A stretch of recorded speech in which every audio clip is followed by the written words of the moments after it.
music, vocalists, soundtracks, melodies that carry out a pattern of beats to encompass instrumentals, occasionally chimed in with an icon's voice that almost every fan of a specific brand would be familiar with. Sometimes with music, I like to get lost in a piece, let it seize my soul if only for a moment, and do one of many things. I can rock out with breathtaking strikes of thunderous guitar riffs, reflect of was and when through a daunting piece, let my soul drift off into the aether as angelic whispers and soft pianos caress my ears, or allow nostalgia to breathe life into me as I recall a part of myself I've long left behind, while appreciating what I have now and what I may yet obtain as I explore different avenues both by myself and with friends. All of this to me is a medium that I keep in the background as I write YouTube videos, stories, or make thumbnails and covers for said YouTube videos and stories. So it's rare for me to casually turn on tunes and chill.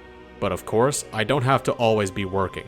I can just sit there and relax with the pieces I listen to as I recall their association with emotional or bombastic moments in a story that relies on its visuals. And RWBY is no different, as Casey's voice represents something as heartwarming as a family reunion, finally closing off the distance that had separated them for some time, or as scorching as a vengeful rage seeks atonement for one thing that had been taken away.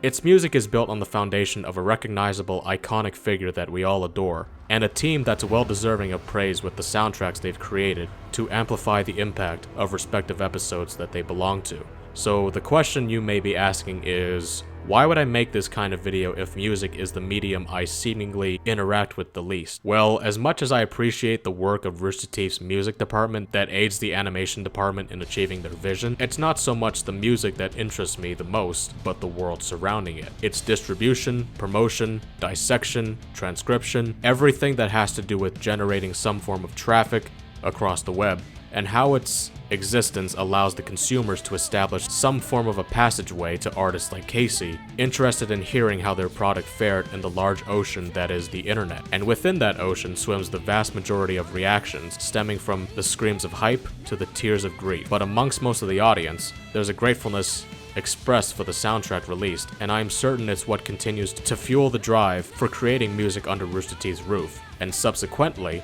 finding opportunities outside of it while still being in touch so new opportunities can arise. But before we can get to these reactions, we have to first set up a formula that will pressure audience members to salivate for a product that won't be released for another 8 months or so. Maybe pressure was a bit too negative of a term, but it's still quite the nudge to lay out the expectations for a complete version of the demonstration that had graced us in the episode aired on that weekend. With that being said, some expectations are being broken, as Rooster Teeth this time around expects for Volume 7 to air in November as opposed to October, and perhaps we'll hear reiterations of tunes we recognize within the composed soundtrack, just like we had many times before in previous volumes. Not that I had a problem with hearing songs like Path to Isolation or like Morning Follows Night again. Hell, it's nice to get reintroduced to old tracks remixed specifically for a different aesthetic to vibe with the tone of the situation, be it a moment of consolation or a simple goodbye. I'm sure we'll get those new songs in time. And then there's songs that will vibe with a meme so widely spread that it buzzes in the blood of fans across the world as they saddle up to, once again, become armed and ready.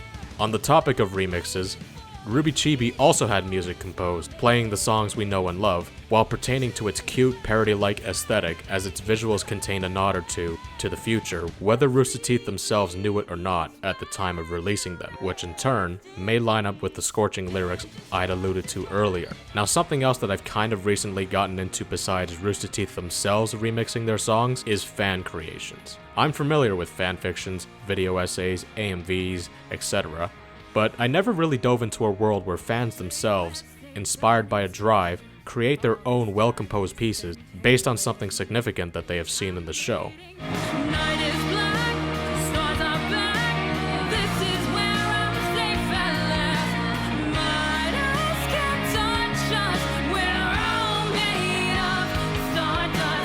Despite not sharing the same level of passion for a pairing that may eventually come to pass in the next volume, I share enthusiasm for creators who can create ecstatic pieces from something that they love, as they remind themselves of the world that drove them to pursue this project in the first place. This may sound a bit weird at first, but upon going back to the world of Call of Duty World War II's Nazi zombie mode, I came across an old podcast featuring the mode's creative director, Cameron Dayton. He reminded me of a term that I'd forgotten for a while: transmedia.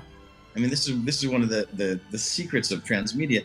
The minute you are on Twitter or you're leafing through Drosselin's pages, you're already playing our game. Gotcha. Even if you don't have it loaded up, Right. you're in our universe. Yeah. And so it is that kind of immersion into our imagination that for me is the win. Even if it doesn't directly equal amount of time with the CD in your Sure. Xbox. So when I think of that kind of term, I think about everything that I previously mentioned, in addition to social media activities such as fan theories and cheeky but lovable actors who look like they want to kill us to death with teasing banter and a hug or two probably.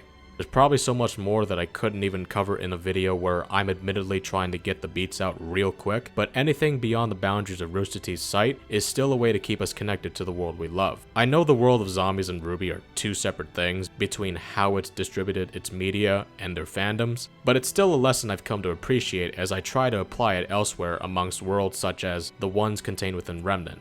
You can always do some good with your brand, planting its roots in not only the hearts of millions, but through multiple means of entertainment through the many devices and websites we use every day. Before I go, I wanted to just recommend a channel I watch on a daily basis, RWBY.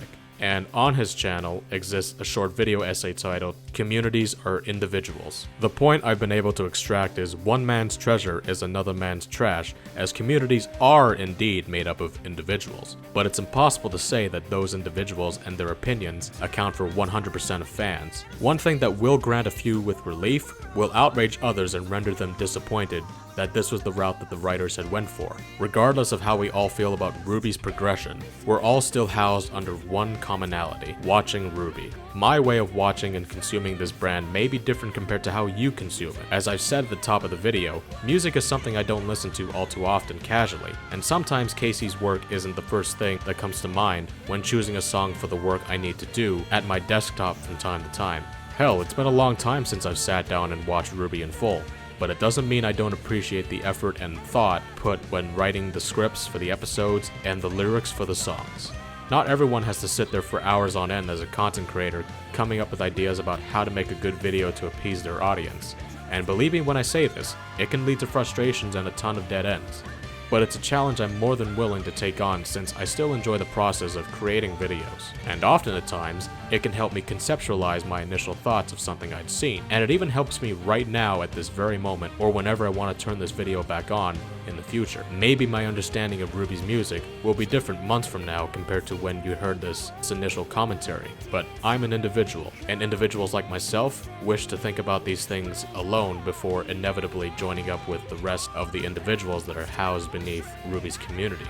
Well, that's all I have to say for the time being, so if you've got anything to say regarding this video, then please do leave your thoughts on what I said today down in the comments section below. Now, I'm not going to exactly name my Patreon tiers here at the moment, since I'm still thinking of doing a revamp on the tier name and how those show up in videos if people pledge in the future.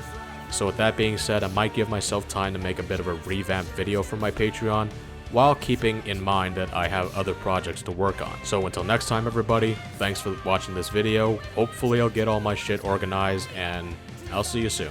Take care.